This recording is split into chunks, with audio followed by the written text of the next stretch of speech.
Wood ash as fertilizer. Wood ash is a residue after burning wood.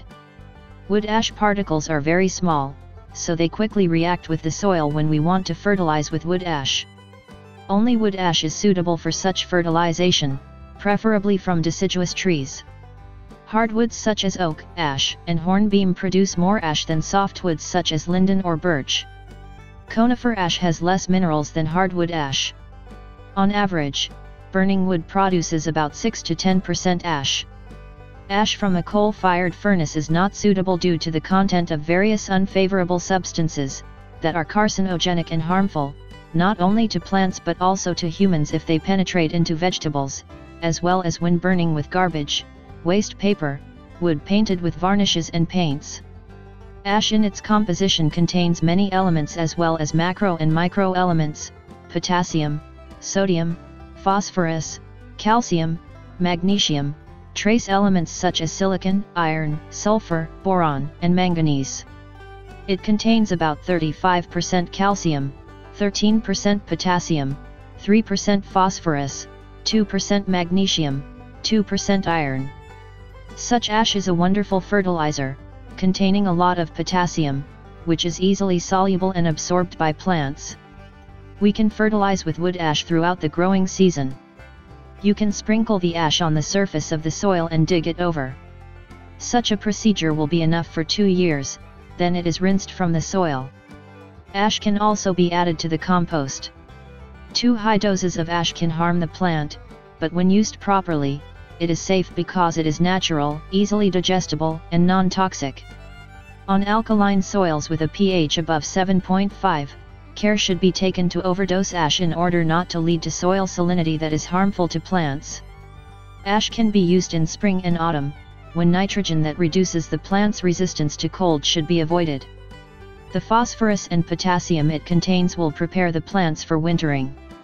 The ash is neutral, slightly alkaline, and helps to restore the soil after many years of cultivation with fertilization with minerals. Its pH is from 9 to 13. It is especially suitable for lawns, vegetables, and plants that like alkaline soils. It is highly alkaline, so it should not be used in the cultivation of acidophilic plants: highbush blueberry, Kamchatka berry, healing berry, rhododendron, azalea, pyrus, and conifers. Due to its high pH, it can be used for soil deacidification, similarly to fertilizer lime. Numerous studies show that the action of wood ash can increase the yield of plants in some soils by up to 50% compared to traditional calcium fertilizer. Ash improves the structure of the soil, promotes the development of microflora, especially nitrogen-fixing bacteria, but the ash itself does not contain nitrogen because it is released into the atmosphere when wood is burned. By the way, ash also has soil disinfecting properties and is effective against pests. In spring, we sprinkle it around the plants immediately after planting, for example, seedlings of cabbage, cauliflower, Brussels sprouts or kohlrabi. Sprinkle the soil thinly around each plant. If it rained heavily, repeat the sprinkling.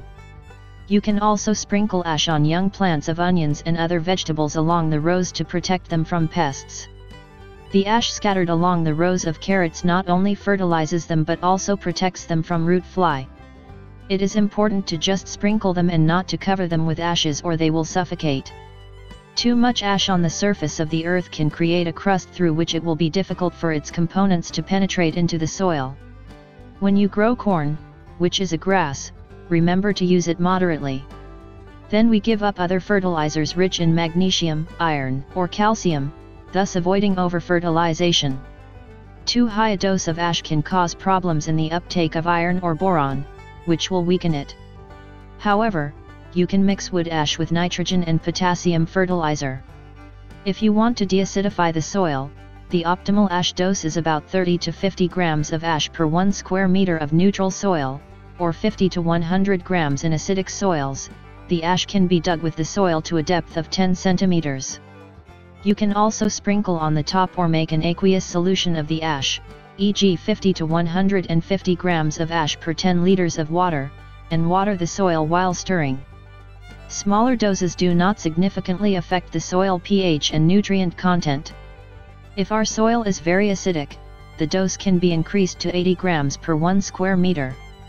When using ash, you can use other natural fertilizers, but it is better to wait about 3 weeks. There is a lot of calcium in the ash, so there is no need to use fertilizers with these elements anymore, but nitrogen preparations can be added. When spreading ash, it is worth protecting yourself with protective glasses, gloves, and a mask so as not to inhale it. Avoid scattering it during stronger winds. It is a good idea to mix the scattered ash with a rake and slightly water the soil if there are not too many plants around, so that it is not blown away immediately. Ornamental plants that like the alkaline pH of the soil are e.g. jasmine, privet, dogwood, hawthorn, or evergreen boxwood. We store the ash from winter in a dry place until spring, then we can use it in the season.